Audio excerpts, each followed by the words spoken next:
A lot of people don't know this, but I'm actually really big into Tekken. Like really big into Tekken. So when I saw this video, obscure spin-offs in Tekken, I was like, I gotta check it out. They're gonna talk about death by degrees and stuff like that. But just in case there's some Tekken games or crossovers I don't know, because I actually found out Devil Jin was in Soul Calibur 5. I didn't know that. Found that out today. I was like, let me check it out because I really like Tekken, Care so why about, not? and that's completely justified. The new big game is always where companies allocate the proper time and money. Let's go ahead and get straight to the video. Street Fighter X Tekken? Okay. Let's start with what's probably the most well-known game on this list, Street Fighter Cross Tekken. Crossovers are nothing new for fighting games, but Cross Tekken was a crazy idea that sought to transition a massive chunk of Tekken characters into a completely different fighting system. Yes. Much like how the Tekken 7 developers put an astounding amount of care into creating faithful versions of Akuma and Geese, the Street Fighter devs did their best to make Tekken characters fit into the Street Fighter system while still preserving their movesets and unique mechanics. For example, Kazuya's Wind Godfist still has the electric version, which could be done by either spending meter or doing the precise input for even higher benefits with no meter loss. Unfortunately, the game itself and many things surrounding it turned out to be and it's all Capcom's fault with their freaking politics, man. All they had to do was just create the game. That's it. Instead, they were like, let's put a gem system in there. Let's have different gems if you buy it from Best Buy or GameStop. The life was absolutely ridiculous. You couldn't even finish a round in 90 seconds. It was down to who had the least amount of health in 90 seconds. On this DLC, like Street Fighter X Tekken was set up to just be phenomenal, and Capcom flushed it down the toilet. And until this day, I still haven't seen anything about Tekken X Street Fighter. And it's all their fault. Capcom. Always Capcom, bro. Following a similar premise, we were supposed to see Tekken cross Street Fighter at some point, but the development of that game stopped many years ago. And frick, man, Harada was like, oh, if Tekken 7 sells well, we'll make Tekken X Street Fighter. Tekken 7 freaking blows it out the water, and we still haven't heard anything about Tekken X Street Fighter. Why? Because why go back to that when Tekken 7 is so successful? Keep adding DLC. Oh, we got Tekken 8. Tekken 8 looking phenomenal. I'm not gonna lie, looking great. Can't wait for it to come out. But well, so it seems anyway. Whilst not outright cancelled, and we did see Harada gauge interest on Twitter in 2019 for example, the odds of that game ever getting released at this point aren't looking great. But who knows? Become Dash Fight supporter on Patreon. Get early access to Dash Fight guides. Click the link in the description.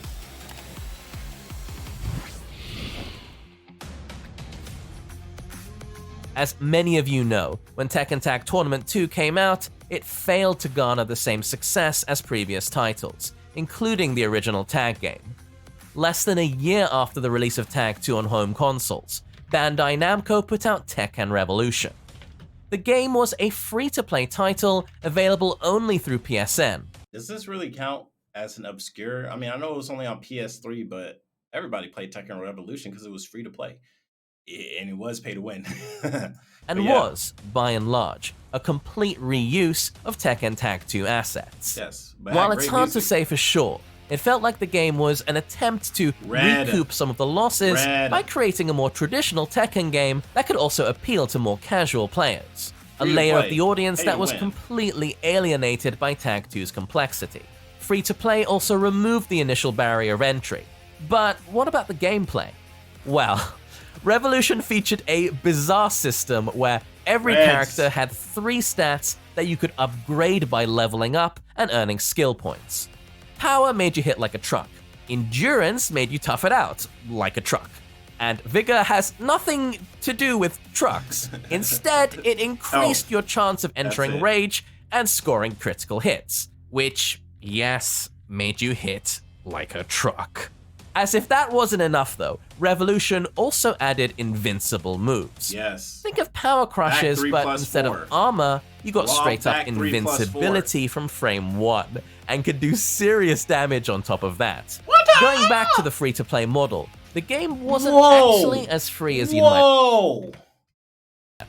Going back to the free-to-play. I didn't know you could go that high. Holy crap.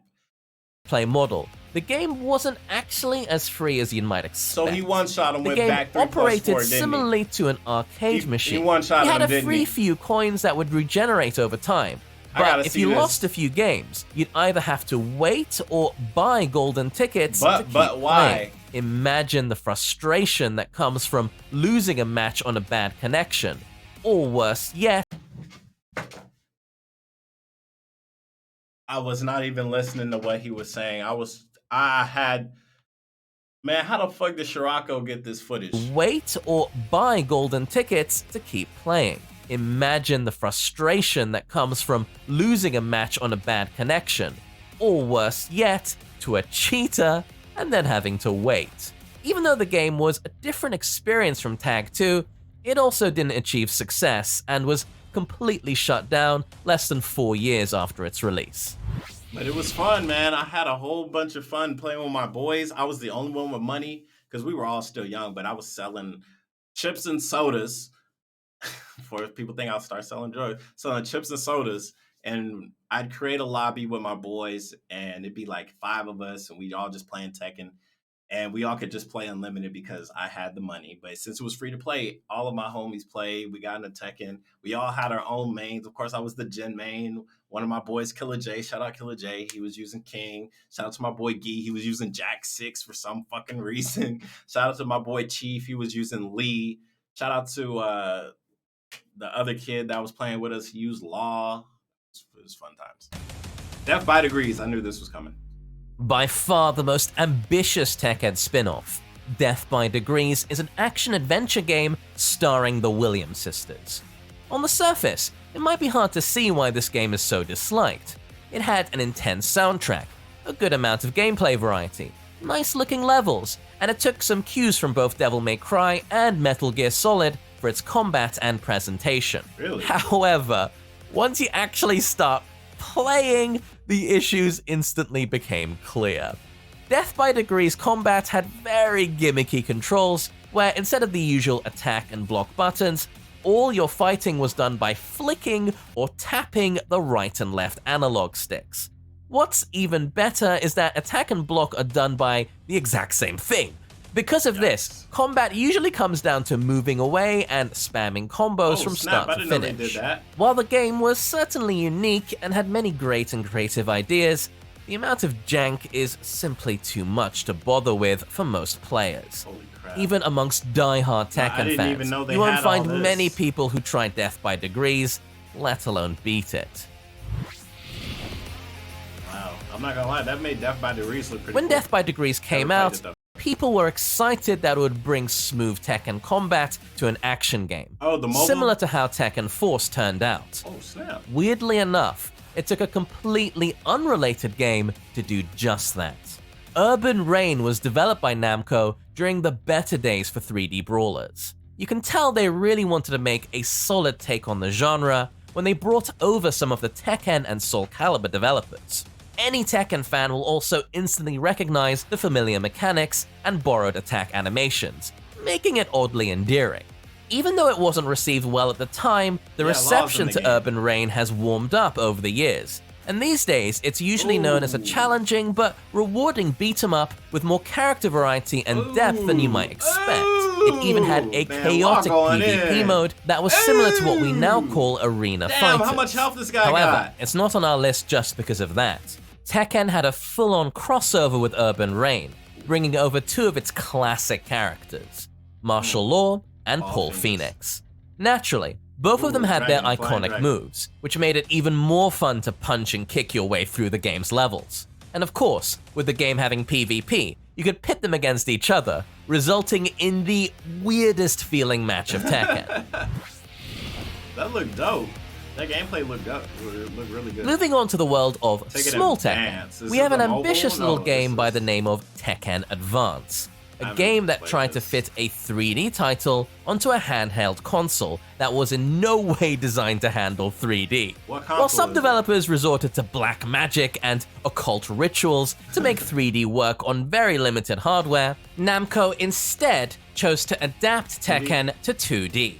Choosing Tekken Tag as the base, they brought over almost a dozen characters and several stages by turning 3D models into 2D sprites, a method similar to Donkey Kong Country on the Super Nintendo. In spite of technical limitations, Advance managed to retain most of the big Tekken's identity. Characters had fleshed out movesets, used to would 3 fights instead of the original 2v2. Following Advance, Tekken would continue to try and bring the experience over to the handhelds with varying success.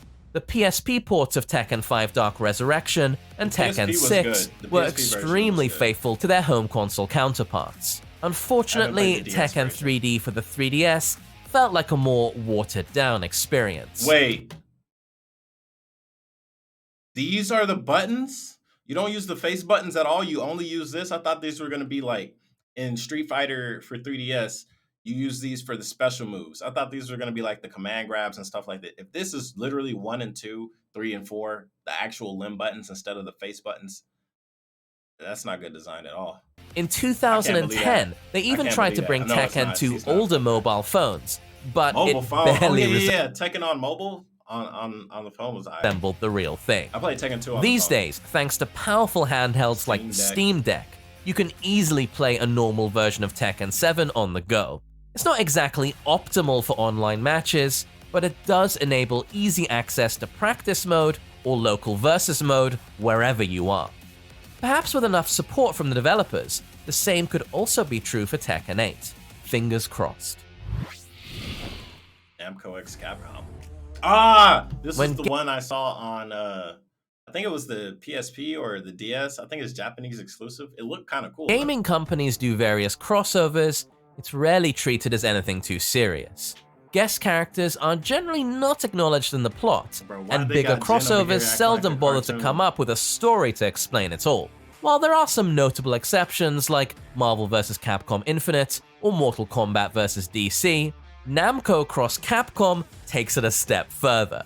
This game is a tactical RPG in the style of the Super Robot Wars series. It looked cool. However, the gameplay element is fairly simple and takes a back seat to the real meat and bones of crossovers like this: the story and the fan service.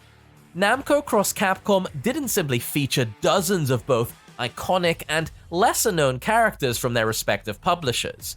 It tried to create a large-scale narrative that would tie them all together and facilitate more interesting interactions. Even though it obviously includes more than just Tekken, characters like King, Jin, Kazuya, Heihachi, and many others have a major presence in the story. It even covers some of the familiar topics like the Devil Gene. However, the main attraction is obviously in seeing the Tekken cast blend in and interact with the diverse roster of characters from so many different games. After a long break, this concept came back as the slightly more well-known Project Cross Zone in 2012. As the title suggests, it's now way more than just Namco and Capcom. Everything else, however, remained largely the same. Combat is still only notable for the flashy combination attacks, and the main appeal is in seeing all the interesting interactions between characters that would otherwise never meet each other. Tekken Card Challenge, I haven't seen this one at all. When you think about fighting game spin-offs, I hope it don't you look probably like this. imagine action games and beat-em-ups like the aforementioned Death by Degrees or Mortal Kombat Shaolin Monks. Is that However, how when wrong? Namco made their first ever Tekken spin-off for the Wonder Swan, they said, to hell with What that, is a Wonder and made Swan? a wild decision to turn Tekken into a card game. Bro, that's The not game how is pretty wrong, simple. You have 4 cards that you can use during your turn. Block cards will block attacks, and attack cards will deal damage if their value is higher than the opponent's card. Some attacks even inflict a juggle state, allowing for combos, during which the opponent can't do anything. What's especially interesting is that outside of fighting against the CPU, You could also connect with another Wonder Swan to play against other people. What is a Wonder Swan? It's not exactly a fantastic game, but it's genuinely cool to see the creativity that went into reinterpreting a fighting game into an extremely different genre.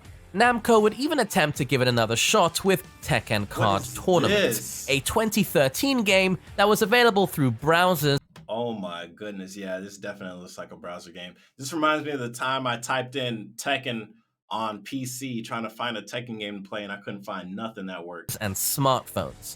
The gameplay was much more fleshed out this time around. Instead of constantly drawing cards, players had to build their decks and then use a mix of strategy and intuition. Like what, Kingdom Hearts Chain of Memories? Your Chain of Memories? To win. I like that. Once the fighting started, you had three options. Focus would draw a card, Strike would attack the enemy with all available cards, and Block would nullify your opponent's first two attack cards. If you get hit during Focus, you'd also lose whichever card you just drew, making it a riskier option. Much like Tekken Revolution, Card Tournament didn't gain much traction amongst players and was shut down in 2017. Tekken Mobile. I played Tekken's this a little next bit. outing on mobile devices would still use cards and decks. I hope they put damn, what's that game with Geese Howard? I can't remember right now, but they had a Tekken crossover, and that's the reason why I downloaded the game. It's a mobile game, King of Fighters mobile. That's the only reason why I downloaded it to play as Jin, and I had so much fun. But then I kept playing the game for years later because it was an actually good mobile game. Yet, instead of that being the main form of gameplay, it was a supplementary system alongside touch-controlled combat. This time around, players could tap the right side of the screen to do a quick combo, hold to do an unblockable attack, hold the left side to block, and swipe left to fight or move around. Meanwhile, the cards were used for attacks with special properties, such as launches, stuns, throws, guard breaks, and powerful strikes that had priority over other moves. Perfect. On top of a much more advanced fighting system, the game was generally more ambitious than previous mobile titles, featuring a story mode and even adding original characters like Rodeo, Tiger Miyagi. Did you guys like Rodeo? I hear a lot of people enjoyed his character. What was there good to like about him? Like his character? Like was he a nice guy? I don't know. I never got into him. I wanted to just play as Jin. I was a heavy Jin main back then. It was like, 4 or 5 years ago? And Revenant. Most of the newcomers are fairly generic, but you might still find the occasional fan asking for Rodeo to show up in the main series. Yeah, I hear Unfortunately, while they managed to offer more compelling gameplay, the monetization system wasn't nearly as appealing. The game failed to attract players or revenue, leading to it getting shut down roughly a year after its worldwide release. Spending money on it. PlayStation All-Stars? Wow. When Nintendo's Super Smash Bros. Came out in 1999, it immediately became a success, and only fighting games that came out on PlayStation reach family to a rocket and launches them into space. The game also set itself apart from the competition in an interesting you guys play as if you played PlayStation All-Stars? I only played as Raiden. Interesting way. Instead of stocks and health, players hit each other to gain meter. And yes, I bought the game because I wanted to play as Heihachi, but I didn't like using them. And instead of knocking opponents off the stage, you had to use the meter to hit opponents with super attacks. This decision, while unique, was rather polarizing and will be cited as one of the major criticisms against the game, alongside the lack of content and the overall character choices. It's hard to call the game a flop, but according to Shuhei Yoshida, its performance didn't warrant a sequel or extra content in the form of DLCs. Also, when it comes to Heihachi making appearances in other fighting games, we have to give a shout out to the PlayStation 2 version of Soul Calibur 2, but we'll cover that in more detail in another video. Okay, understandable. Pokken Tournament? Who was in there? Our last title isn't a spin-off or a crossover in any direct way, but more of an honorable. Alright, well, damn, I thought they were going to show me stuff I didn't really know about. They showed me the How Wrong one, which I didn't know about. The Pokken, that doesn't really count. They just use Tekken moves, but it's a good video anyways. Let's hit the like button. You guys check it out. If you guys want to see the rest of the video, link in the description. Like always, it's your boy Miss. Comment, subscribe. Who's your favorite Tekken character? I was using Jin for a long time. Long time Jin main. This Tekken 7, I switched over to Brian Fury, baby.